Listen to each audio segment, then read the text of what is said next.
नमस्कार, मी छाया जोशी. तुमचे माझे चॅनलवरती स्वागत करते. आज आपण पॉवर थिंकिंग हे डॉक्टर उज्ज्वल पाटणी यांच्या पुस्तकाचे मराठी अनुवाद ऐकणार आहोत. ऑडिओ क्रमांक 5. तर चला सुरू करूया. पॉवर थिंकिंगचा प्रथम सिद्धांत, आत्मनिरीक्षण. प्रत्येक व्यक्तीला सुधारणा हवी आहे. समस्या ही आहे की त्याला वाटते ही सुधारणा इतरांपासून सुरू व्हावी. पॉवर सूत्र, जीना है तो नियम तोडो. आत्मनिरीक्षण म्हणजे काय? पॉवर थिंकिंगचा पहिला सिद्धांत. आत्मनिरीक्षण म्हणजे आपल्या विचारांचे निरीक्षण. सामान्यपणे आपण कोणत्या विचारांच्या प्रभावाखाली असतो हे आपल्याला जाणून घ्यायचे आहे. आपल्या विचार करण्याचे मूळ तत्व श्रेष्ठत्वाचे आहे की सामान्यत्वाचे? आपण जीवनात आनंदी राहण्यात विश्वास ठेवतो की निराश राहण्यात? आपण प्रत्येक उपलब्धीचा आनंद घेतो की बहुधा तणाव पाळतो? इतर लोकांच्या प्रतिक्रियेने आपण त्वरित प्रभावित होतो की आपल्यामध्ये स्वतंत्र निर्णय घेण्याची क्षमता आहे? आत्मनिरीक्षण म्हणजे आपल्या जीवनाचा लाईव्ह सामना पाहण्यासारखे आहे. या सिद्धांतामध्ये आपल्या जीवनात जे काही घडत आहे ते फक्त बघत राहायचे आहे. निरीक्षण करताना तुम्हाला अनेक कडू गोड अनुभव येतील.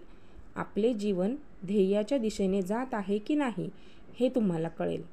जर तुमच्या जीवनात कोणतेही ध्येय नसेल तर तेही तुम्हाला आत्मनिरीक्षणादरम्यान जाणवेल. आत्मनिरीक्षण करण्याचे काम तुमच्याशिवाय दुसरी कोणतीही व्यक्ती करू शकत नाही. ही प्रामाणिक जबाबदारी तुम्हाला स्वतःलाच घ्यावी लागेल. जोपर्यंत तुम्ही तुमची वर्तमान स्थिती व्यवस्थितपणे समजून घेत नाही तोपर्यंत पॉवर थिंकिंगची प्रक्रिया पुढे जाऊ शकत नाही. पॉवर थिंकिंगची सुरुवातच आतून होते. यामुळे होते, प्रथम माणूस स्वतःच्या आतून शुद्ध होऊन सशक्त बनतो आणि मग बाहेरील जगाकडे पाऊल टाकतो. आत्मनिरीक्षण करणे सोपे आहे का? आत्मनिरीक्षण ऐकायला सोपे वाटते, पण ते तितके सोपे नाही. कारण विचार स्थिर राहत नाहीत. जर तुम्ही नकारात्मक विचार करत असाल तर तुम्ही नकारात्मकतेच्या खोलवर जात राहणार. जर तुम्ही एखादे आनंददायी स्वप्न पाहत असाल तर तुम्ही आनंदात वाहत जाल. तुम्हाला जेव्हा कळते, जेव्हा कोणीतरी तुमची तल्लीनता भंग करते, तेव्हा अचानक तुमचे लक्ष घड्याळाकडे जाते. तेव्हा तुम्हाला आश्चर्य वाटते की इतका वेळ कसा गेला? स्वतःसोबत हा प्रयोग करा. पॉवर थिंकिंगची ही तत्त्वे विकसित करत असताना आम्ही सुरुवातीचे प्रयोग आमच्या टीमवर केले. आम्ही एक मोबाईल घेतला आणि सकाळपासून रात्रीपर्यंत दर तासाच्या अंतराने 15 मिनिटाचा अलार्म लावले. मोबाईल दर तासाच्या अंतराने व्हायब्रेट होत गेला. त्यावेळी आम्हाला निरीक्षण करायचे होते की नकारात्मक विचार करत आहोत की सकारात्मक. शक्तीचे विचार प्रभावी आहेत की न्यूनत्वाचे? आम्ही तो विचार करत आहोत जो आमचे ध्येय आहे आणि जे काही समोर घडत आहे त्याबद्दल विचार करत आहोत. 1 महिन्याच्या प्रयोगानंतर आश्चर्यकारक परिणाम आले. अनेक लोक 80% केवळ नकारात्मक विचार करताना स्वतःच्याच तावडीत सापडले. दीर्घ ध्येयाऐवजी किरकोळ गोष्टीचा विचार करताना आढळले. स्वतःवर संशय घेताना, गप्पा मारून वेळ घालवताना आणि अनावश्यक चिंता करताना आढळले. जर सारांश सांगायचा झाल्यास, टीममधील सहकारी बहुतेक वेळा अशा गोष्टींचा विचार करण्यात घालवत होते ज्या प्रत्यक्षात त्यांना मिळवायच्या नव्हत्या. टीममधील सहकारी योजनाबद्ध विचार करण्याच्या ऐवजी प्रतिक्रियात्मक विचार करण्यात वेळ घालवत होते. समोरून जे आले त्याबद्दल विचार केला, जी कुजबूज ऐकली त्याबद्दल विचार केला, दिवसभर जे घडले त्याबद्दल विचार केला आणि यातच त्यांचा पूर्ण वेळ संपून जात होता. पॉवर थिंकिंगच्या पहिल्या सिद्धांताने आत्मनिरीक्षणाने डोळे उघडले. जीवन एका खुल्या चित्रासारखे समोर होते. यापूर्वी कधी विचारांवर इतके लक्ष दिले नव्हते. पॉवर थिंकिंगच्या पहिल्या सिद्धांताचे स्वतःचे स्टिंग ऑपरेशन केले. सत्य काय आहे? मित्रांनो, सत्य हे आहे की आपल्याकडे जगभरात ज्या घटना घडत आहेत त्यावर विचार करण्यासाठी वेळेची कोणतीही कमतरता नसते. या उलट आपल्या अंतरंगात, आपल्या मनस्थितीत काय चालले आहे हे विचार करण्यासाठी वेळेची कमतरता असते. हे यामुळेही होते कारण एकांतात बसण्याची सवय नसते आणि आपण आत्मनिरीक्षणाला महत्त्व देत नाही. पॉवर थिंकिंगचा पहिला सिद्धांत आपल्याला स्वतःवर लक्ष केंद्रित करण्यास प्रवृत्त करतो. आत्मनिरीक्षणादरम्यान जेव्हा मी विचारांना बेतरबीतपणे इकडे तिकडे धावताना पाहतो, निरर्थक इच्छांना जोर धरताना पाहतो, तेव्हा मी देवाचे आभार मानतो. हे ईश्वरा, मी तुझा आभारी आहे. तू माझी प्रत्येक इच्छा पूर्ण केली नाहीस. आज जेव्हा मी आयुष्याची पाने उलटून माझ्या इच्छांवर विचार करतो, तेव्हा मन हे विचारून थरथर कापते की जर त्या पूर्ण झाल्या असत्या तर किती अनर्थ झाला असता.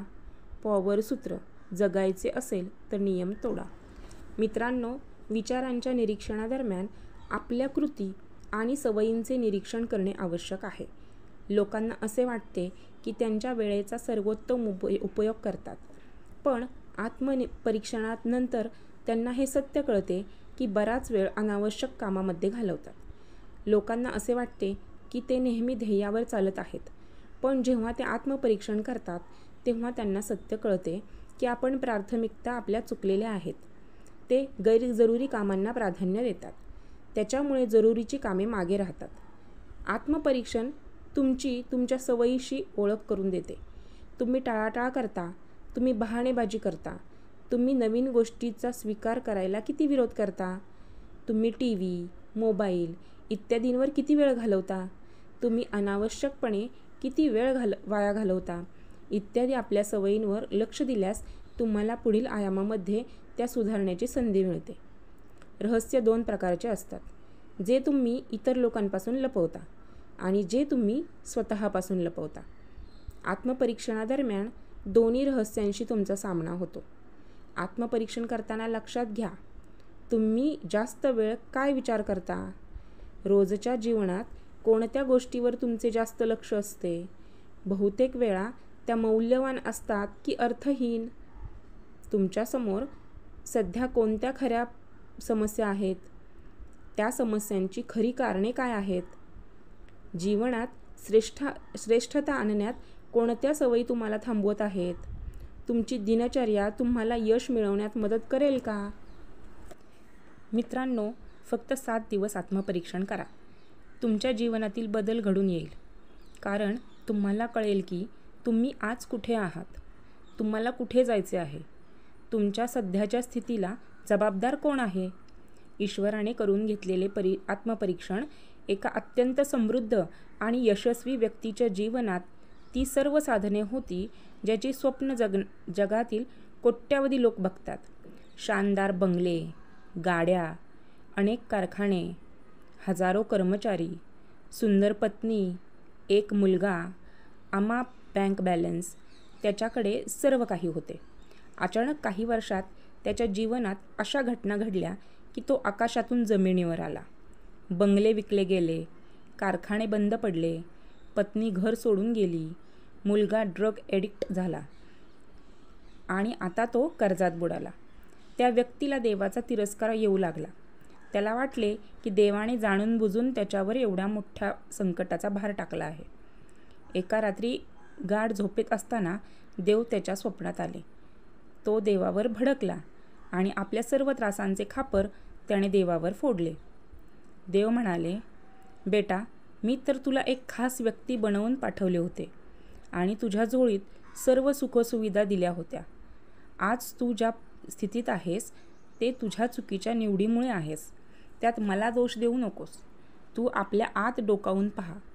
तुला सर्व कारणे स्वतःच मिळून जातील. जी व्यक्ती नाराज झाली त्याने देवाला म्हटले की आपल्या कर्मापासून डोळे फिरवू नका आणि आपले बंगले विकण्याचा निर्णय मी घेतला होता. ईश्वर, हा तुझाच लालच होता की तू आपल्या क्षमतेपेक्षा जास्त व्यापार वाढवलास. पण ऐशोआरामाच्या जाळ्यामध्ये अडकून तू व्यापाराकडे लक्ष देणं बंद केलंस. हे तू विसरलास की व्यापार वाढवण्यासाठी बंगल्याच्या बदल्यात तू कर्ज घेतले होते. बंगले न विकण्याचे कारण तूच आहेस. व्यक्ती उगाच गोष्टी बनवू नकोस. फॅक्टऱ्यांमध्ये काम करणाऱ्या लोकांना मी सांगितले होते का की काम सोडा आणि विरोधकांच्या इथे नोकरी करा? ईश्वर: ह्यालाही तूच जबाबदार आहेस. सुरुवातीला तू कर्मचाऱ्यांच्या अडचणींची काळजी घेत होतास आणि त्यांच्या सुखदुःखात सहभागी व्हायचा. तू स्वतः फॅक्टरीत जाणं सोडलेस आणि तुझ्या गैरहजेरीत काय चालले आहे हे जाणून घेण्याचा कधी प्रयत्नही केला नाहीस. ज्याच्यावर तू फॅक्टरी सोपवली होती ते लोक विरोधी कंपनीच्या हाती विकले गेले. कर्मचाऱ्यांनी पत्रे लिहिली, ईमेल केले, पण तुझ्याकडे वाचायला वेळ नव्हता. तो माणूस गोंधळला होता. त्याला गोष्ट समजत होती, पण स्वतःवर दोष घेण्याची त्याची हिंमत नव्हती. व्यक्ती: तुझे बोलणे जरी मी मांडले तरी माझ्या पत्नीने तर या कठीण परिस्थितीत माझ्यासोबत राहायला हवे होते. मी तिला जीवनातील प्रत्येक सोयीसुविधा दिल्या होत्या. ईश्वर: तिलाही तूच पळून जाण्यास भाग पाडलेस. जेव्हा ती जवळ येऊ पाहत होती तेव्हा तुझ्याकडे वेळ नसायचा. तू तिचा वाढदिवससुद्धा विसरलास. नंतर साजरा करण्याऐवजी स्टाफच्या हातून महागडे गिफ्ट पाठवले. तिच्या शारीरिक मानसिक गरजांकडे दुर्लक्ष केले. ती किती सहन करणार? एक दिवस हे होणारच होते. पत्नी सोडून जाण्यासही तूच जबाबदार आहेस. आता तो माणूस हंबरडून रडू लागला आणि त्याने देवाला म्हटले, तुमच्या सगळ्या गोष्टी खऱ्या आहेत, पण माझ्या मुलाला ड्रग्सच्या आहारी मी नाही लावले. त्याला सर्वोत्तम शाळेत घातले, उत्तम प्रतीचे संगणक दिले आणि सर्वोत्तम शिकवणी लावली. यासाठी वेगळी गाडी आणि चालक दिला. त्याच्या व्यसनाधीन होण्याची जबाबदारी तू माझ्यावर टाकू नकोस. ईश्वर: आपल्या मुलाला बर्बाद करण्याची जबाबदारी तुझीच आहे. तू निष्पाप बालकाने आपला पूर्ण वेळ चालक, नोकर आणि आया यांच्यासोबत घालवला. त्याच्याकडून त्याला जे जीवनमूल्ये मिळाली ती त्याने स्वीकारली. जेव्हा त्याला वडिलांची गरज होती तेव्हा तुम्ही त्याच्या हातात पैसे ठेवले. आज तुम्ही जे काही आहात, तुमच्यासोबत जे काही घडले आहे ते तुमच्या निवडीमुळे झाले आहे. त्या व्यक्तीने पश्चातापातात डोळे मिटून घेतले आणि रडू लागला. ईश्वराने हळूच त्याच्या खांद्यावर हात ठेवून म्हटले, माणसा, आत्मपरीक्षण कर. तू सुरुवातीपासून श्रीमंत नव्हतास. तुझी सुखसुविधा भलेही गेली असेल, पण तुझी विचारसरणी, कौशल्य आणि मेहनत आजही तुझ्याकडे आहे. तू इच्छितोस तर पत्नीला परत मिळवू शकतोस. तू इच्छितोस तर मुलाला योग्य मार्गावर आणू शकतोस. तू इच्छितोस तर पुन्हा बंगले आणि कारखाने उभे करू शकतोस. थोडा वेळ जास्त लागू शकतो, पण तू जुनी कहाणी ऐकून पुन्हा लिहू शकतोस. पुन्हा एकदा आयुष्याची निवड तुझ्या हातात आहे. या योग्य वेळेची निवड कर. मित्रांनो, माझे वचन आहे की जर तुम्ही प्रामाणिकपणे आत्मपरीक्षण केले आणि आपले सगळे विचार लिहिले तर तुमच्या आत विचारांचा आणि भावनांचा स्फोट होऊ शकते. तुमचे डोळे पाणावतील. तुम्ही चिडून हे काम मध्येच सोडून द्याल. तुम्ही काही काळासाठी अस्थिर आणि विचलित व्हाल, पण त्यासाठी चमत्कारासारखे काहीतरी होईल. तुम्हाला जीवनातील विविध पैलूंमध्ये यशाचे नवे मार्ग दिसू लागतील. तुम्ही आतून अत्यंत शक्तिशाली आणि सामर्थ्य महसूस कराल. दिल्लीतील VIP 2 दिवस मी डॉक्टर पाटणी यांच्यासोबत होतो. आत्मपरीक्षण वर्कशीट सोडवत असताना मी भावूक होऊन रडलो. गेल्या 10 वर्षात मी खूप पैसे कमवले, पण या धावपळीत कुटुंबाला वेळ दिला नाही. आज माझ्याकडे सर्व काही आहे, पण माझे कुटुंब विखुरलेले आहे. काश मी कार्य आणि कुटुंबात समतोल राहू शकलो असतो. बलविंदर सिंह, मल्टीनॅशनल कंपनीतील उच्च अधिकारी. पॉवर थिंकिंगचा दुसरा सिद्धांत: फक्त तेच विचारा जे तुम्हाला मिळवायचे आहे. हा सिद्धांत पहिल्या दृष्टिक्षेपात ऐकल्यासारखा वाटू शकतो, पण या सिद्धांताची खोली एका सामान्य माणसाच्या समजेपेक्षा जास्त आहे. तुमचे विचार आणि तुमची विचारसरणी एका वेगळ्या प्रकारचे चुंबक आहेत. तुमचे विचार समान परिस्थिती, लोकांना, घटनांना आणि वस्तूंना तुमच्या विचारांनी आकर्षित करतात. तुम्ही आज आणि आत्ता जे विचार करत आहात त्यातून तुमच्या जीवनाची निर्मिती सुरू आहे. फक्त तेच विचार करा जे तुम्हाला जीवनातून मिळवायचे आहेत. योग्य विचार निर्माण करणे आणि स्वप्ने पाहणे हे ओझे समजू नका. याला एक खेळाप्रमाणे घ्या आणि या प्रक्रियेचा आनंद घ्यायला सुरुवात करा. स्वप्नांच्या दिशेने विचार करण्याची हळूहळू सवय लावा. मागील अध्यायात दिलेला पहिला सिद्धांत आत्मनिरीक्षण तुम्हाला तुमच्या जीवनाच्या वर्तमान स्थितीची जाणीव करून देतो. दुसरा सिद्धांत, फक्त तेच विचारा जे तुम्हाला मिळवायचे आहेत. याच्या मदतीने तुम्ही ध्येयाच्या दिशेने विचार करायला सुरुवात कराल. जर तुमचे ध्येय निश्चित नसेल तर पॉवर थिंकिंग करू शकत नाही. जर तुम्ही कोणतेही ध्येय निश्चित केले नसेल तर सर्वात आधी ध्येय निश्चित करा. दुसऱ्या सिद्धांताचे फायदे. मित्रांनो, ज्या दिवशी तुम्ही पॉवर थिंकिंगच्या दुसऱ्या सिद्धांतावर फक्त तेच विचारा जे तुम्हाला मिळवायचे आहे यावर विश्वास ठेवू लागलात तर त्या दिवसापासून तुमची सगळी ऊर्जा योग्य दिशेने केंद्रित होईल. तुम्हाला इतर लोकांच्या मताचा प्रभाव पडणार नाही. तुम्ही ध्येयाच्या दिशेने वाटचाल करणाऱ्या लोकांशी मैत्री कराल. आपण आपल्या गरजेनुसार कुटुंब, कार्यक्षेत्र, आर्थिक, आरोग्य, वैयक्तिक, सामाजिक अशा कोणत्याही क्षेत्रामध्ये ध्येय निश्चित करू शकता. याबद्दल वैयक्तिक जीवनातील पॉवर थिंकिंग या अध्यायात वाचा. उपशीर्षक, तुम्ही ते विचार करू नका जे तुम्हाला मिळवायचे नाहीत.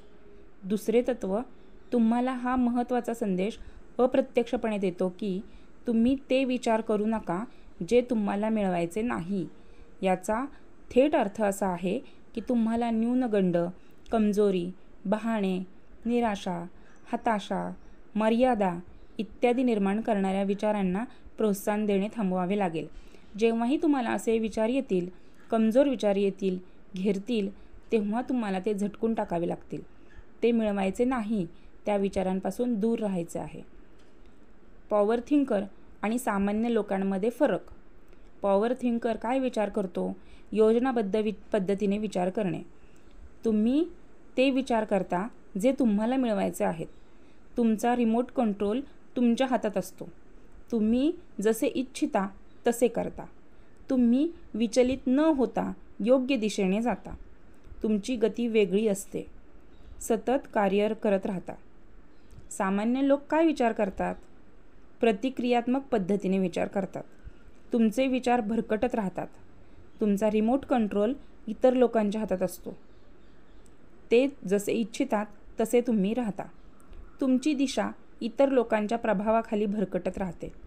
तुमची गती अनिश्चित असते. तुमच्या कार्यात स्थैर्य नसते. पॉवर थिंकर विचार करतात, तुम्ही एक दृढ व सिद्धांतिक व्यक्ती म्हणून ओळखले जाता. तुम्ही वेळेत काम पूर्ण करता कारण तुमच्या वेळेवर तुमचे पूर्ण नियंत्रण असते.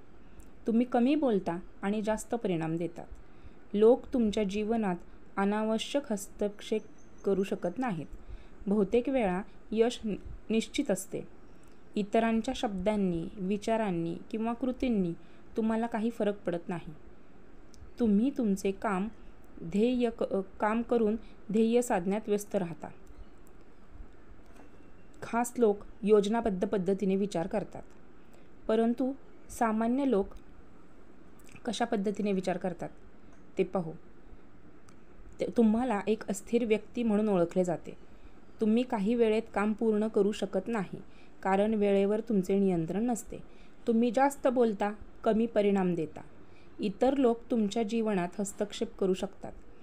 अपेक्षित यश मिळत नाही, अनिश्चिती असते. इतरांच्या शब्दांनी, विचारांनी आणि कृतींनी तुम्ही त्रस्त होता. तुमची ऊर्जा त्यावर वाया घालवता. सामान्य लोक प्रतिक्रियात्मक पद्धतीने विचार करतात. स्वतःला प्रश्न विचारा. तुम्ही बहुतेक वेळा योजनाबद्ध विचार घालवता की प्रतिक्रियात्मक विचारात? द्वितीय सिद्धांत आशेची निर्मिती करतो. जेव्हा तुम्ही द्वितीय सिद्धांताच्या फक्त तेच विचार करा जे तुम्हाला मिळवायचे आहे या आधारावर विचार करता तेव्हा चांगल्या विचारांच्या प्रभावामुळे तुमच्या जीवनात आशेचा संचार होतो. तुम्ही जीवनाकडे सकारात्मक दृष्टीने पाहू लागता. तुम्ही आनंदी राहू लागता कारण तुम्ही तुमच्या निवडीवर, आवडीच्या गोष्टी किंवा कामाबद्दल विचार करता. तुम्हाला चांगले विचार, वस्तू, लोकांविषयी आपुलकी वाटते. तुम्ही नको असलेल्या गोष्टींपासून दूर राहता. द्वितीय सिद्धांतात जीवनमूल्ये आवश्यक आहेत. फक्त तेच विचार करा जे तुम्हाला मिळवायचे आहे. या द्वितीय सिद्धांतात जीवनमूल्य मार्गदर्शकाची भूमिका बजावतात. तुमचे संस्कार मार्गदर्शक ठरतात. माणूस अनेक चुकीच्या गोष्टींची इच्छा करतो आणि चांगल्या गोष्टींचीही. पण जेव्हा ठोसपणे काहीतरी मिळवण्याचा प्रश्न येतो तेव्हा तो आपल्या दृष्टिकोन आणि जीवनमूल्यांच्या आधारावर निर्णय घेतो. 2 लोकांकडे अचानक कुठून तरी धन आले. त्यापैकी एक आपला व्यवसाय वाढवण्यासाठी लॅपटॉप खरेदी करू शकतो आणि दुसरा आपला प्रभाव वाढवण्यासाठी रिव्हॉल्वर किंवा बॉम्ब खरेदी करू शकतो. हे निर्णय जीवनमूल्य आणि ध्येयावर आधारित असतात. वैयक्तिक, कौटुंबिक, व्यावसायिक, आध्यात्मिक, सामाजिक इत्यादी सर्व क्षेत्रांमध्ये व्यक्तीची जीवनमूल्य असतात. कदाचित तुम्ही कधी जीवनमूल्यांबाबत गांभीर्याने विचार केला नसेल, पण याचा अर्थ असा नाही की तुमच्या जीवनात जीवनमूल्य नाहीत. कोणत्याही परिस्थितीत तुम्ही आयुष्यभर जे निर्णय घेता ते तुम्ही तुमच्या जीवनमूल्यांपासून प्रेरित होऊनच घेता. म्हणून या सिद्धांतात सकारात्मक यश मिळवण्यासाठी तुम्हाला जीवनमूल्यांची काळजी घ्यावी लागेल. सार. पहिले तत्त्व आत्मनिरीक्षण. आत्मनिरीक्षण केल्यानंतर तुम्हाला तुमच्या विचारांची जी नकारात्मकता आढळली ती दूर करण्याची प्रक्रिया सुरू करा. हे ठरवा की तुम्हाला जीवनातील विविध क्षेत्रांमध्ये आरोग्य, करिअर, आर्थिक, कुटुंब, छंद, देश इत्यादींमध्ये काय साध्य करायचे आहे. जेव्हा काय मिळवायचे आहे हे निश्चित होईल तेव्हा इतर विचार बाजूला सारून फक्त तुम्हाला जे मिळवायचे आहे त्याचाच विचार करा. तुमची ध्येय आणि स्वप्ने व्यवस्थित लिहून ठेवा, ज्यामुळे तुम्ही ती वारंवार पाहून प्रेरित होऊ शकता. जर तुम्ही तुमच्या आजूबाजूच्या सकारात्मक लोकांकडे लक्ष दिले तर तुम्हाला दिसेल की असे अनेक लोक आहेत ज्यांच्यात श्रेष्ठता आणि क्षमता होती, पण ते खऱ्या अर्थाने यशस्वी होऊ शकले नाहीत. ते वाढले जरूर, परंतु लहान ध्येय ठेवून गाठून थांबले. असे यासाठी झाले कारण सकारात्मक विचार असूनही त्यांच्यात कृतीची कमी होती, परिस्थितीसमोर उभे राहण्याची कमी होती आणि जिद्दीपणाची कमी होती. पॉवर थिंकिंगचे तिसरे तत्त्व तुम्हाला कृतीकडे प्रेरित करते. जर तुम्ही फक्त सकारात्मक विचार करत राहिलात आणि विचारांवर कृती करू शकला नाहीत तर तुम्ही कधीही तुमची ध्येय पूर्णपणे प्राप्त करू शकत नाही. पॉझिटिव्ह थिंकिंग प्लस ॲक्शन बरोबर पॉवर थिंकिंग.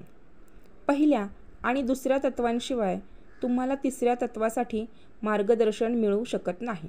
जेव्हा तुम्ही आत्मपरीक्षण करणार नाही आणि जीवनात काय मिळवायचे आहे हे ठरवणार नाही तोपर्यंत तुम्ही कोणत्याही दिशेने कृती कराल. तिसरे तत्त्व तुम्हाला तुमची पूर्ण क्षमता आणि समर्पण तुमच्या ध्येयावर लावण्यासाठी प्रेरित करते. कार्य करण्यासाठी तशा लोकांच्या संगतीत जा, तशी पुस्तके वाचा, मेहनत करा, गुण विकसित करा, संघर्ष करा, घाम गाळा, पण टिकून राहा. कदाचित लोक तुमची खिल्ली उडवतील, पण तुम्ही टिकून राहा, कारण त्यांना माहीत नाही की ते काय करत आहेत, पण तुम्हाला माहीत आहे तुम्ही काय करत आहात. काही लोक सकारात्मक विचारांवर टीका का करतात? केवळ इच्छा असणे आणि करून दाखवणे यातील फरक सामान्य आणि यशस्वी लोकांमध्ये असतो. पॉवर सूत्र जगायचे असेल तर नियम तोडा. अनेक टीकाकार म्हणतात की सकारात्मक विचारांनी काही फरक पडत नाही, कारण त्यांनी शेकडो सकारात्मक विचार करणारे लोक पाहिले आहेत. त्यांनी जीवनात काही मिळवले नाही. ही गोष्ट बऱ्याच अंशी खरी आहे की केवळ सकारात्मक विचार केल्याने तुम्हाला एक चांगले व्यक्ती म्हणून ओळखले जाऊ शकता, पण यशस्वी व्हाल की नाही यात शंका आहे. सकारात्मक विचार आणि प्रभावी विचार याच्यात कृतीचा, घाम गाळण्याचा आणि लोकांच्या विरोधाचा सामना करण्याचा फरक असतो.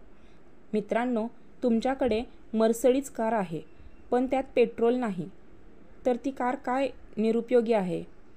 तुमच्याकडे अत्याधुनिक फ्रीज आहे पण वीज नाही, तर फ्रीज निरुपयोगी आहे. त्याचप्रमाणे तुमच्याकडे सकारात्मक विचार आहेत परंतु त्यामध्ये कृतीची शक्ती नाही, जिद्द नाही, तर ते विचार कधीही अपेक्षित उंचीपर्यंत पोहोचू शकणार नाहीत.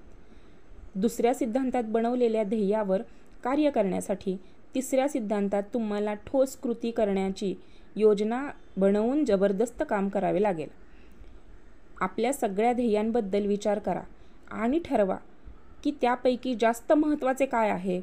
लहान आणि मोठ्या कालावधीची ध्येय वेगळी लिहा. आता मोठी ध्येय लहान भागामध्ये विभागून घ्या. सर्व ध्येय पूर्ण करण्याची अपेक्षित वेळ मर्यादा लिहा. जगात यशस्वी आणि सामान्य लोकांमध्ये याच परिणामकारक फरक निर्माण होतो. सामान्य लोकसुद्धा आत्मनिरीक्षण करू शकतात. सामान्य लोकसुद्धा फक्त तेच विचार करू शकतात जे त्यांना मिळवायचे आहे. पण सामान्य लोक आपल्या विचारांवर कृती करण्याची क्षमता जमा करू शकत नाहीत. शकतीलच ही जरुरी नाही. ते बाहेर पडून आव्हान स्वीकार करू शकतील. आपल्या स्वप्नांना जगासमोर सादर करू शकतील. घाम गाळू शकतील. हे मुळीच जरुरी नाही. स्वतःला पूर्ण प्रामाणिकपणे हे प्रश्न विचारा. अमुक कार्य करण्यामध्ये माझ्यासमोर प्रमुख अडथळा काय आहे? अमुक कार्य शानदार पद्धतीने करण्यासाठी मला कोणत्या गुणांचा विकास करावा लागेल? कार्य यशस्वीपणे करण्यासाठी मला कोणत्या सवयी त्वरित सोडाव्या लागतील? अमुक कार्य पूर्ण करण्यासाठी उपलब्ध संसाधने काय आहेत? ते लोक कोण आहेत जे ते कार्य यशस्वीपणे पूर्ण करण्यासाठी माझे मदतगार, मार्गदर्शक किंवा सहयोगी ठरू शकतात? हे कार्य पूर्ण करण्यासाठी माझी कार्ययोजना काय असेल आणि ते मी कोणत्या वेळेमध्ये पूर्ण करेल? जेव्हा तुम्ही अशा व्यवस्थित पद्धतीने कोणत्याही मुद्द्यावर विचार करता तेव्हा तुम्ही अनिश्चितता आणि भरकटणे टाळता. तुम्हाला तुमच्या क्षमता आणि कमतरता माहिती होतात. केस स्टडी. कर्मचाऱ्याने खरेदी केली एक कार. माझ्या एका कर्मचाऱ्याने कार खरेदी करण्याची इच्छा पॉवर थिंकिंगच्या सिद्धांतावर पक्की केली. पहिला सिद्धांत आत्मनिरीक्षण. दुसऱ्याची कार पाहून मत्सर वाटतो. पत्नी आणि मुले जेव्हा समान स्तरावर दुसऱ्या लोकांची कार पाहतात तेव्हा त्यांच्या नजरा पाहून लाजिरवाणे वाटते. आई वडिलांना डॉक्टरांकडे घेऊन जाण्यासाठी गाडीची व्यवस्था करावी लागते.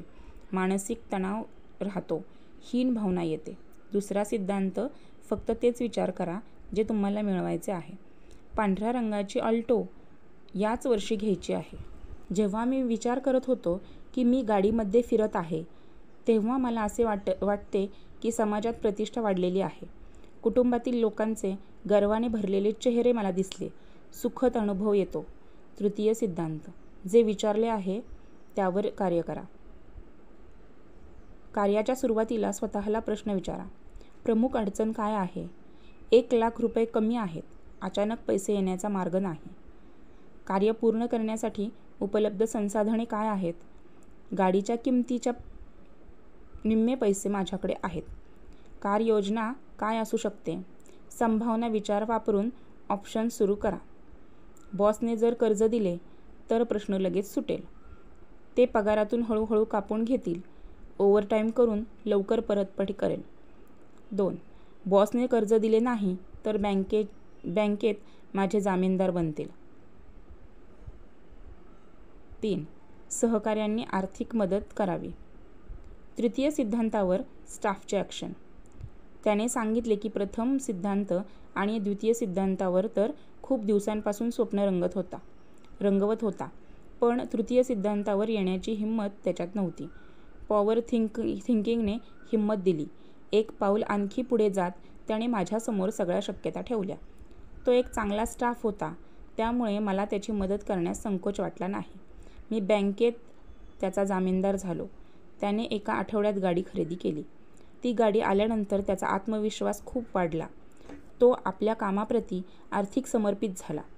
आम्ही लोकही खुश झालो की रिसर्च स्तरावरती एक केस स्टडी यशस्वी झाली. पूर्वग्रह टाळा. शक्यता शोधा.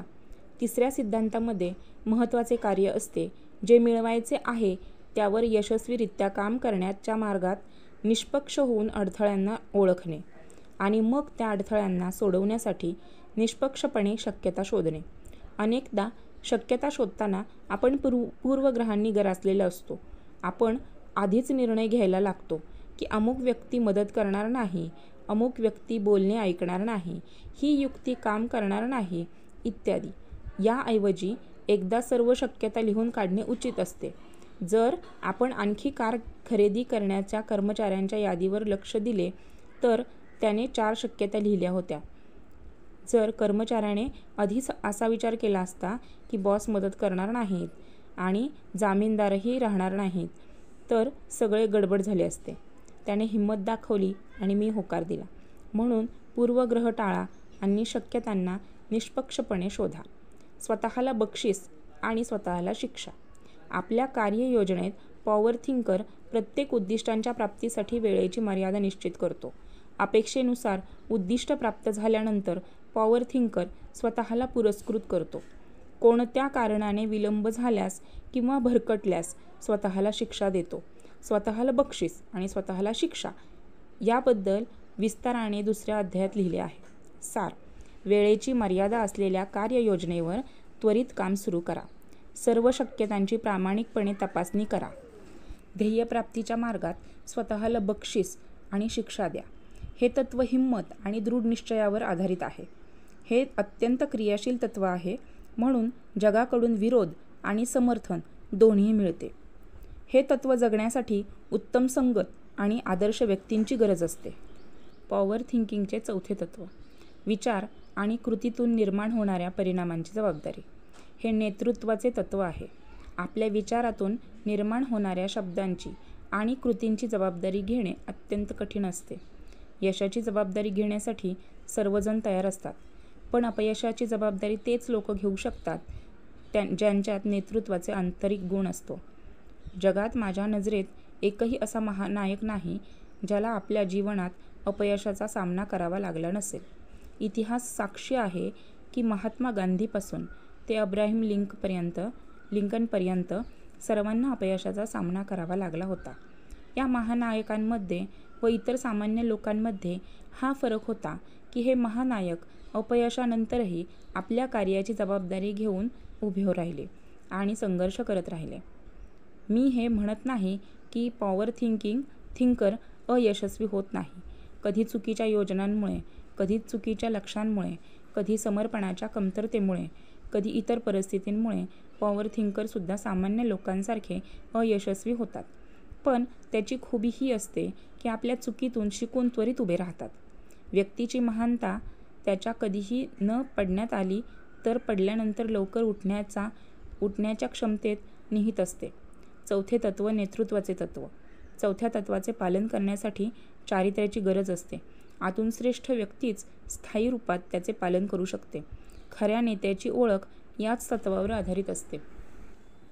एकदा मी भारतीय अंतराळ संशोधन केंद्राचे चेअरमॅन श्री राधाकृष्णन यांना विचारले, अब्जावधी कोटींचा खर्च आणि वर्षाची मेहनत, उपग्रह अयशस्वी झाल्यास एका क्षणात वाया जातो, तेव्हा जबाबदारी कोण घेतो?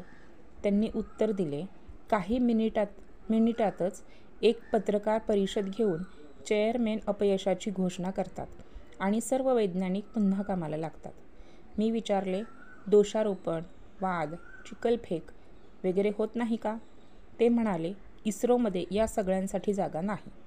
आम्ही मानून चालतो की प्रकल्प यशस्वी होतात आणि अयशस्वीही.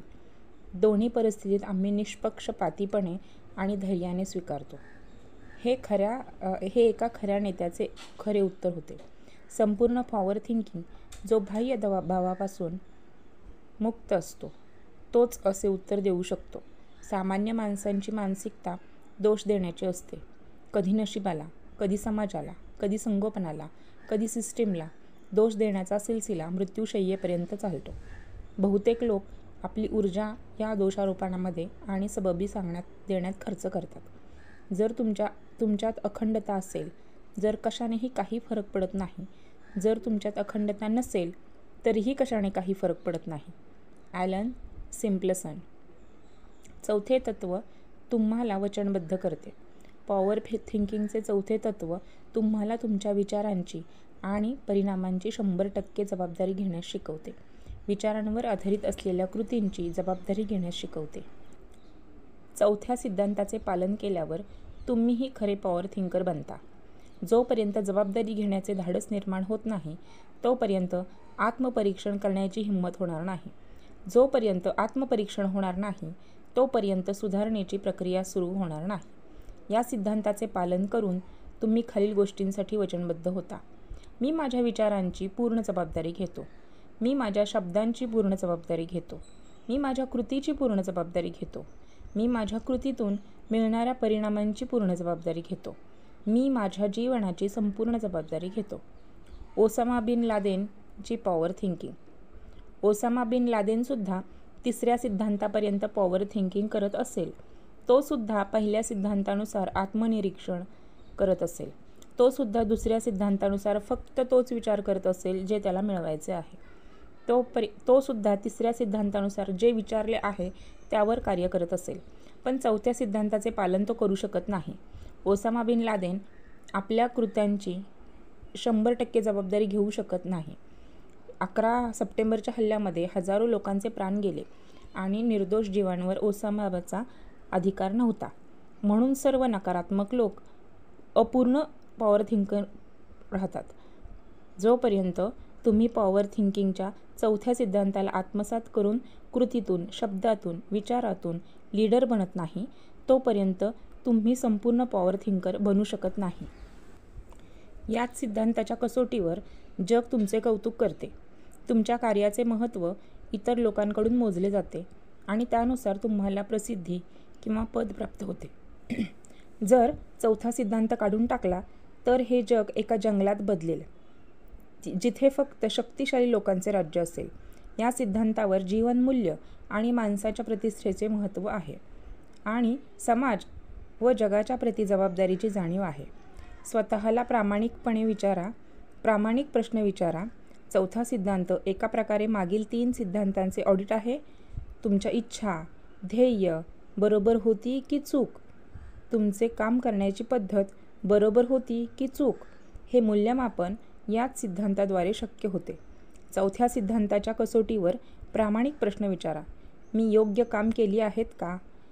मी माझी कामे योग्य गतीने केली आहेत का? माझ्या कामाची गुणवत्ता उच्च स्तराची होती की त्यात आणखी सुधारण्याची गरज होती? मी माझ्या प्रतिस्पर्ध्यांच्या तुलनेत कुठे कमी आहे? कोणती अशी कामे आहेत जी मला त्वरित करायला पाहिजेत? माझ्या कामावर मला भविष्यात लाज वाटेल की गर्व? चौथा सिद्धांत परवानगी देत नाही. हे अपयशाचे खापर नशिबावर फोडण्याची परवानगी देत नाही. हे अपयशाचे खापर परिस्थितीवर फोडण्याची परवानगी देत नाही. तुमची सध्याची परिस्थिती, तुमचा जन्म, कुटुंबाची स्थिती आणि पालनपोषणाला दोष देण्याची परवानगी देत नाही. जर तुम्ही नवीन गुणधर्म न शिकल्यामुळे कोणतीही संधी गमावलीत तर हे सबबींना परवानगी देत नाहीत. हे स्वतःला कमी किंवा कमजोर मानण्याची परवानगी देत नाहीत. 4 सिद्धांत आणि परिणाम. पॉवर थिंकर सकारात्मक यश, लीडर विजेता. संपूर्ण यश. यश ध्येयानुसार नकारात्मक किंवा सकारात्मक यश. प्रथम सिद्धांत, आपल्या विचारांचे निरीक्षण करा. द्वितीय सिद्धांत, तुम्हाला जे मिळवायचे आहे त्याचा विचार करा. तृतीय सिद्धांत, जो विचार करा त्यावर ठोस कृती करा. आणि चौथा सिद्धांत, आपल्या कृतीतून निर्माण होणाऱ्या परिणामांची जबाबदारी घ्या. टॉपिक 27. पॉवर थिंकिंगच्या 3 खिडक्या. 3 विंडोज ऑफ पॉवर थिंकिंग. पहिला, पॉसिबिलिटी विंडो, संभावना खिडकी. 2, प्रोॲक्टिव्ह विंडो, पहल खिडकी. तिसरा, ऑनेस्ट ॲनालिसिस विंडो, इमानदार आकलन खिडकी.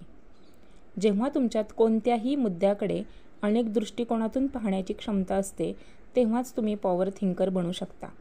जगात बहुतेक त्रास आणि वाद म्हणूनच होतात कारण लोक कोणत्याही मुद्द्याकडे एका मर्यादित दृष्टिकोनातून पाहतात, आपल्या समजुतीच्या चौकटीत पाहतात आणि मुद्दे अधिकच गुंतत जातात. कोणत्याही परिस्थितीत एक पॉवर थिंकर सर्व खिडक्यांमधून प्रकाश टाकून यश मिळवतो. शक्यतांची खिडकी. जेव्हा संकट येते किंवा निराशा येते तेव्हा एक पॉवर थिंकर निराशा किंवा अवसादात न जाता शक्यतांवर आधारित विचारांना प्राधान्य देतो. तो कठीण परिस्थितीत स्वतःला 6 प्रश्न विचारतो आणि स्वतःला लेखी उत्तरे देतो. जेव्हा एक दरवाजा बंद होतो तेव्हा दुसरा दरवाजा उघडतो, परंतु आपण बंद दाराकडे टक लावून बघत राहतो आणि उघडलेल्या दाराकडे आपले लक्षच जात नाही. Alexander Graham Bell. कठीण परिस्थितीतही शक्यता कशी शोधावी याचे 6 क्रांतिकारी प्रश्न. जर मी प्रामाणिकपणे विचार केला तर ही परिस्थिती खरंच इतकी कठीण आहे का, की कोणताही तोडगा शक्य नाही? 2. या परिस्थितीत कोणते सकारात्मक पैलू आहेत? 3. हे लोक कोण आहेत जे अशा परिस्थितीतून यशस्वीरित्या बाहेर आले आहेत, जे मला मार्गदर्शन करू शकतात? 4. जर माझ्या जागी अमुक व्यक्ती असता तर त्याने कसे वर्तन केले असते? एखाद्या श्रेष्ठ व्यक्ती किंवा आदर्श व्यक्तीबद्दल विचार करा. 5. या संपूर्ण समस्येचे तुकडे केल्यास किती भागांवर मी विजय मिळवू शकेल? 6. ही परिस्थिती जास्तीत जास्त किती दिवस टिकणार आहे? हे 6 प्रश्न तुमच्या विचारांमध्ये क्रांतिकारक बदल घडवतात. जर तुम्ही कोणताही संशय किंवा पूर्वग्रह न ठेवता निष्पक्षपणे शक्यतांच्या खिडकीतून पाहिले तर अनेक नवीन शक्तिशाली दरवाजे तुमच्यासाठी उघडतात. सुखद परिस्थितीतही शक्यतांचा विचार आवश्यक. जेव्हा तुम्ही यशाच्या मार्गावरती, सुखाच्या मार्गावर, आनंदाच्या मार्गावर पुढे जात असता, तेव्हाही तुम्हाला शक्यतांनी परिपूर्ण विचारांच्या माध्यमातून यश टिकवून ठेवण्याची गरज असते. पॉवर थिंकर यशाच्या मार्गावर स्वतःला प्रश्न विचारतो. मी माझ्या कामांना आणखी उत्कृष्ट कसे बनवू शकतो? असे कोण लोक आहेत जे या मुक्कामावर मला मार्गदर्शन करू शकतात? मी कोणाची संगती करावी ज्यामुळे पुढील ध्येयापर्यंत प्रभावीपर्यंत पोहोचू शकेल? माझ्या जागी जर अमुक व्यक्ती, एखाद्या यशस्वी व्यक्तीबद्दल विचार करा, असेल तर या परिस्थितीत काय करता आले असते?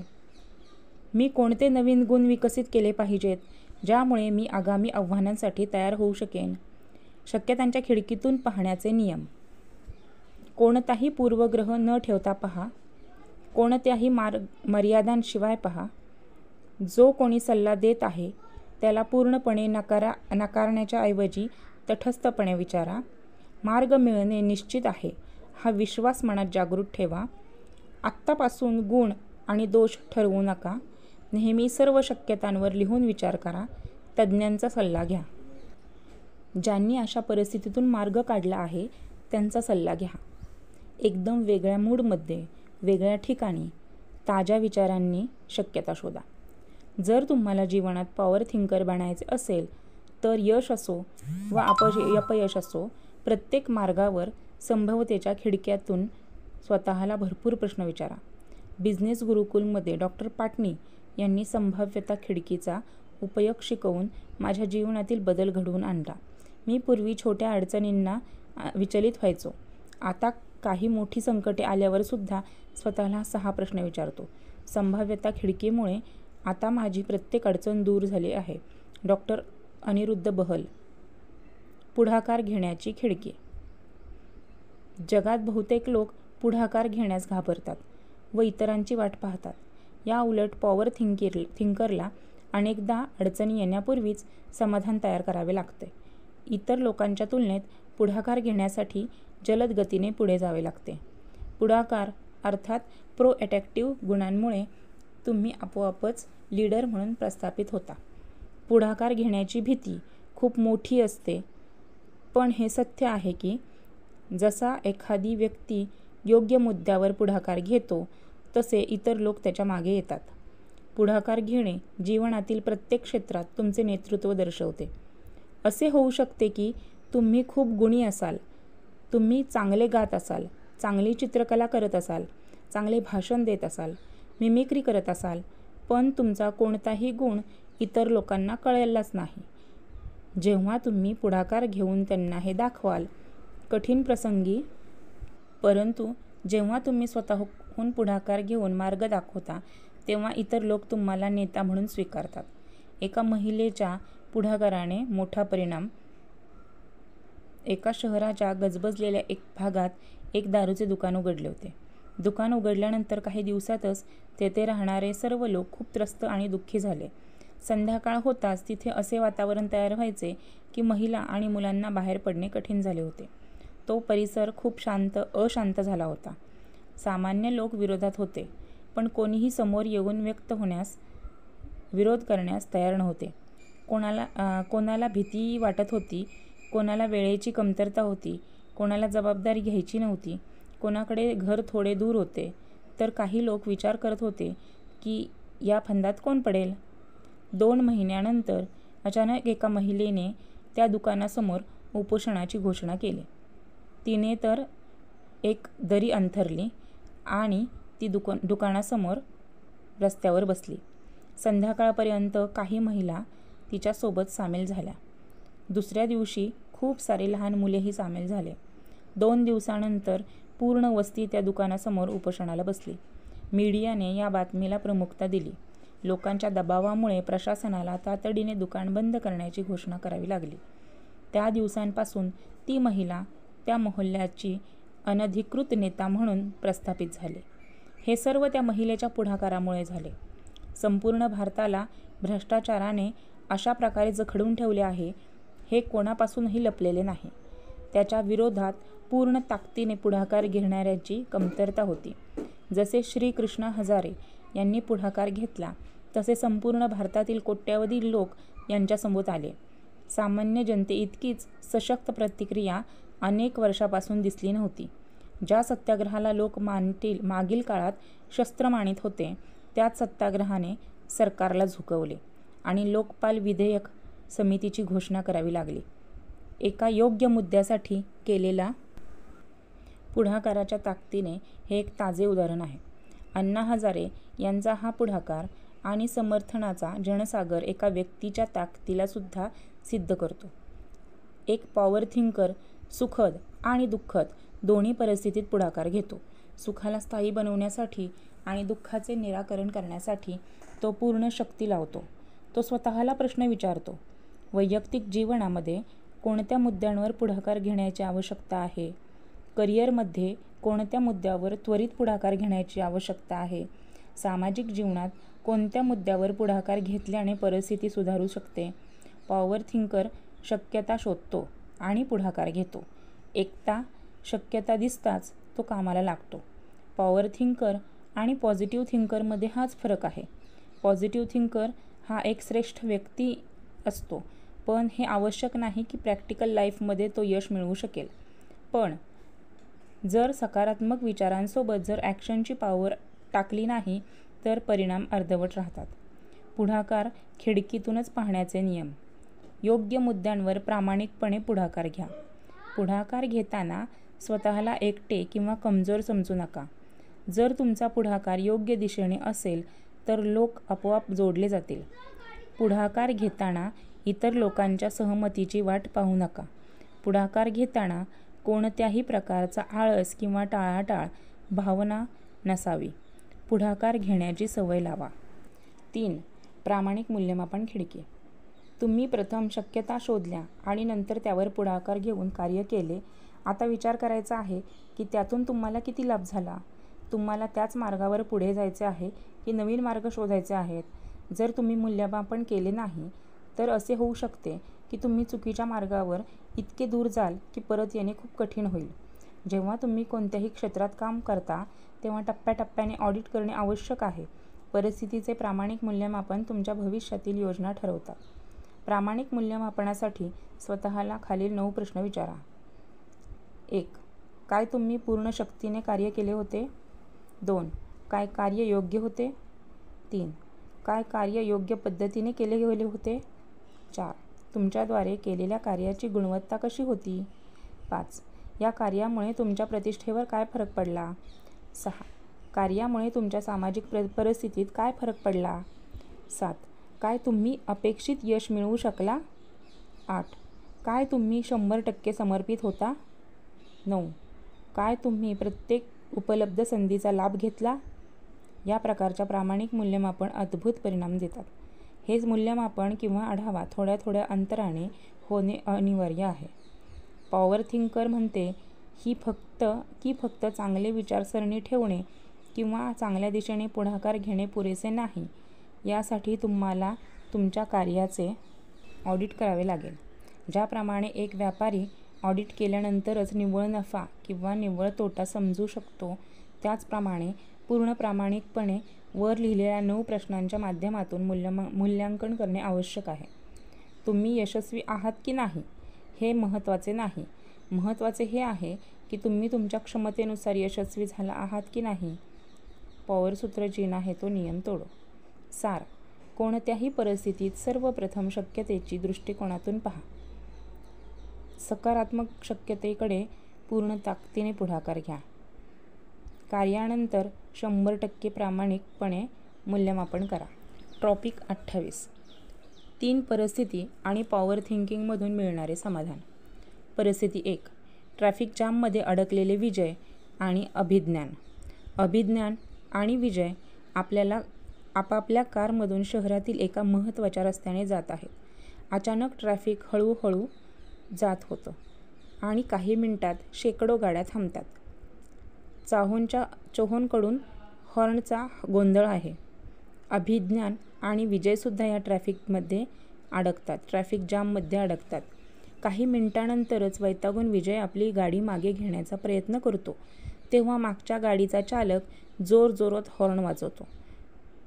बाजूने पुढे ढकलण्याचा प्रयत्न करतो, तेव्हा बाजूचा नाराजीने हॉर्न वाजवतो.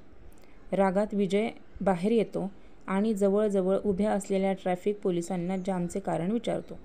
तेव्हा त्याला कळते की कुणा VIPच्या प्रतीक्षेत ट्रॅफिक थांबवण्यात आले आहे. रागात विजयच्या तोंडून अपशब्द निघून जातो. ट्रॅफिक पोलिसवाल्याला विचार करतो आणि विजयने त्याला अपशब्द बोलले आणि पलटून त्याला खूप खडे बोल सुनावतो. आता विजयचा पारा 7व्या आसमानावर आहे. त्याच वेळी त्याच्या पत्नीचा काही कामासाठी फोन येतो. फोन उचलून आपल्या पत्नीवर विनाकारण चिडतो आणि पत्नी नाराज होते. ऑफिसमधून स्टाफचा फोन येतो, तेव्हा विजय त्याला ओरडतो. स्टाफलाही ओरडण्याचे कारण समजत नाही आणि तो अपमानित महसूस करतो. इकडे दुसऱ्या गाडीमध्ये अभिज्ञही होता. तोही ट्रॅफिक जाममध्ये फसला आहे. काही वेळ वाट पाहिल्यानंतर अभिज्ञान आपल्या गाडीतून उतरतो आणि जवळ उभ्या असलेल्या व्यक्तीला ट्रॅफिक जामचे कारण विचारतो. जसा त्याला VIP ताफ्याबद्दल कळते, त्याला समजते की वेळ लागणार आहे. तो गाडीत बसून AC चालू करतो आणि आवडीची गाणी लावतो. गाण्यांचा आनंद घेत पुस्तक उचलून वाचायला सुरुवात करतो. खूप दिवसांपासून वेळ न मिळाल्यामुळे तो वाचू शकला नव्हता. काही वेळानंतर आगामी आठवड्याची कामांची यादी बनवतो. काही महत्त्वाचे फोन करून कामे करतो. परिणाम: एक पुस्तक वाचून अभिज्ञानने आपल्या ज्ञानामध्ये वाढ केली. आवडती गाणी ऐकून मन प्रसन्न केले. आगामी आठवड्याची कामांची यादी बनवली. जरुरी फोन केले आणि कामेही पूर्ण झाली. आता तुलना करा. विजय आणि अभिज्ञान दोघेही याच ट्रॅफिक जाममध्ये जवळपास 1 तास फसले होते. 1 तासाच्या ट्रॅफिक जाममधून निघण्यानंतर विजय रागात आणि तणावामध्ये होता आणि अभिज्ञ त्याच ट्रॅफिक जाममधून निघाल्यानंतर जास्त प्रफुल्लित आणि श्रेष्ठ होता. अभिज्ञलाही माहीत होते की ट्रॅफिक जाम त्याच्या नियंत्रणाबाहेर आहे. म्हणून ट्रॅफिक जामवर आपली ऊर्जा वाया घालवण्याऐवजी त्याने पॉवर थिंकिंगच्या मदतीने उपलब्ध वेळेचा प्रभावी उपयोग केला. विजयलाही हे माहीत होते ट्रॅफिक जाम त्याच्या नियंत्रणाबाहेर आहे, तरीही त्याने आपली सगळी ऊर्जा त्याच्यावरच वाया घालवली. त्याने पॉवर थिंकरऐवजी निम्न विचारांचा परिचय दिला. अभिज्ञानची पॉवर थिंकिंग. पहिले तत्त्व: अभिज्ञान ट्रॅफिक जाममध्ये पाहताच जाणून घेतो की ही परिस्थिती त्याच्या नियंत्रणाबाहेर आहे. आत्मनिरीक्षण. दुसरे तत्त्व: तो ठरवतो की या वेळेचा उपयोग कसा करायचा आहे. फक्त तेच विचार करा जे तुम्हाला पाहिजे आहेत. तिसरे तत्त्व: तो गाणी ऐकतो, पुस्तके वाचतो, वर्कलिस्ट बनवतो, फोन करतो, जे विचारले आहे त्याच्यावर कार्य करतो. चौथे तत्त्व: दोषारोपण करण्याऐवजी आपल्या वेळेचा शक्तिशाली उपयोग करून श्रेष्ठता मिळवतो. पॉवर थिंकिंग म्हणते, तुम्ही जीवनात हेच ठरवू शकत नाही की परिस्थिती कशी असेल. तुम्ही फक्त हे ठरवू शकता की तुम्ही त्याचा सामना कसा कराल. सार: एकाच परिस्थितीचा सामना करत असलेल्या 2 व्यक्तींमध्ये एक पॉवर थिंकिंगच्या मदतीने त्या स्थितीवर श्रेष्ठ समाधान शोधू शकतो आणि दुसरा निम्न विचाराने काही दुःखमय बनवू शकतो. परिस्थिती 2: अमन आणि नमन यांना इंग्रजीमध्ये अडचण. नमन आणि अमन दोघे मित्र साधारण कुटुंबातील आहेत.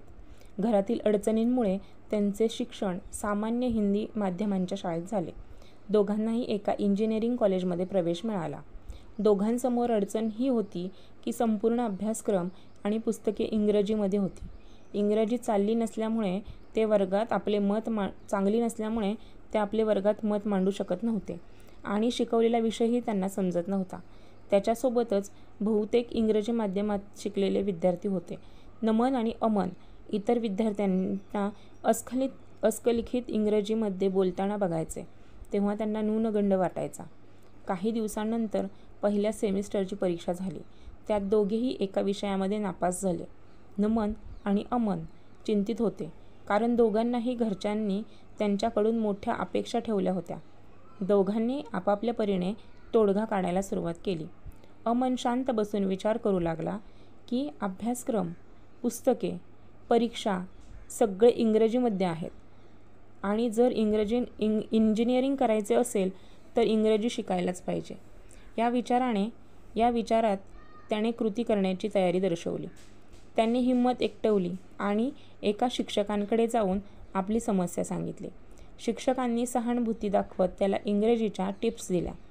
शिक्षकांनी इतर विद्यार्थ्यांनाही त्याला मदत करण्यास सांगितले. अमनने आव्हान स्वीकारले आणि खूप मेहनत घेतली. चुका होत असूनही त्याने इंग्रजीमध्ये बोलणे सुरू केले. इंग्रजी वर्तमानपत्रे, पुस्तके वाचायला सुरुवात केली. प्रत्येक वाढत्या दिवसाबरोबरच त्याचं इंग्रजी सुधारत गेलं. इकडे नमनने विचार केला की सगळे कोर्स, पुस्तके इंग्रजीमध्ये आहेत, परीक्षा इंग्रजीमध्ये आहेत आणि मी इंग्रजीमध्ये खूपच कमजोर आहे. ही भीती आणि त्याच्या मनावर तो ताण वाढत गेला. तो मनातल्या मनात विचार करू लागला की मी इंग्रजी शिकू शकणार नाही. तो मागे होत गेला. अशाच हीन भावनेच्या इतर लोकांशी त्याची हळूहळू मैत्री झाली. आव्हान स्वीकारण्याऐवजी त्याने आपल्या जीवनात हीनतेला स्थान दिले. पुढच्या सेमिस्टरमध्ये अमनने मेहनतीच्या जोरावर परीक्षा पास केली. त्याचा आत्मविश्वास उच्च शिखरावर पोचला. तो चांगल्या विद्यार्थ्यांच्या यादीत आला. त्याच्या उलट नमन यावेळी पूर्वीपेक्षा जास्त विषयात नापास झाला. 2 वर्षांनंतर नमनने इंजिनिअरिंग सोडले.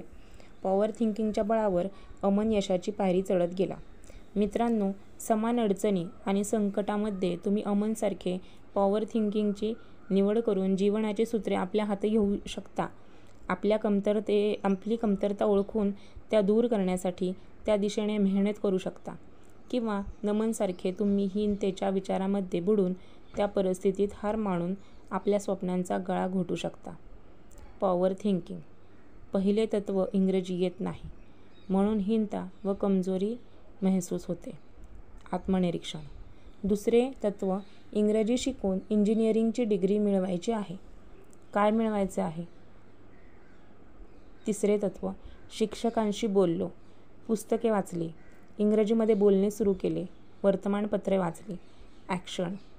चौथे हीन तत्त्व, तत्त्वहीन भावनेत बुडण्याऐवजी किंवा दोषारोपण करण्याऐवजी आपली कमजोरी दूर करण्याची जबाबदारी स्वतःच्या हाती घेतली आणि करून दाखवले. 100% जबाबदारी. परिस्थिती 3. माझ्या आयुष्यातील एक घटना. येथे मी माझ्या जीवनातील एक घटना सांगत आहे. माझ्या 8 वर्षाच्या मुलाला पुस्तके वाचण्याचा आणि प्रेरणादायी CD ऐकण्याचा छंद आहे. याला तुम्ही माझा वारसा समजू शकता. एक दिवस मी स्टडी रूममधील कपाट उघडले तेव्हा समोर एक CD दिसली. ती एक खास CD होती जी मी खूप शोधून विश्व पुस्तक मेळ्यातून खरेदी केली होती. CD हातात घेताच माझ्या लक्षात आले, या CDवर गोल रबराचा तुकडा चिटकलेला होता. रबर चिटकल्यामुळे ती CD खराब झाली होती आणि ती ऐकणे शक्य नव्हते. इतकी महत्त्वाची CDची ही अवस्था पाहून मी खूप उत्तेजित झालो. मला त्वरित वाटले, हे नक्की माझ्या मुलाचेच काम आहे. मी त्याला खूप रागात आवाज देऊन बोलावले. त्याला जोरात थोबाडीत मारण्यासाठी मी आतुर झालो होतो. CD माझ्या हातात पाहून तो घाबरला. त्याने हे काम आपले नसल्याचे खोटे सांगितले. मला खात्री होती की तो खोटे बोलत आहे. मोठ्या मुश्किलीने मी माझ्या रागावर नियंत्रण ठेवले आणि त्याला जाऊन दिले. दुसऱ्या दिवशी मी त्याला पुन्हा विचारले, पण तो पुन्हा फिरला. त्याला माझ्या आवाजातील कठोरता पुन्हा जाणवली होती. काही दिवसानंतर तो ही गोष्ट विसरून गेला. आम्ही दोघे एक दिवस गाडीतून कुठेतरी जात होतो. अचानक मी पुन्हा त्याच सीडीचा विचार काढला. मी त्याला म्हटले, बेटा, हे तर सांग की तू काय करत होतास ज्यामुळे तो रबरचा तुकडा त्या सीडीला चिटकला?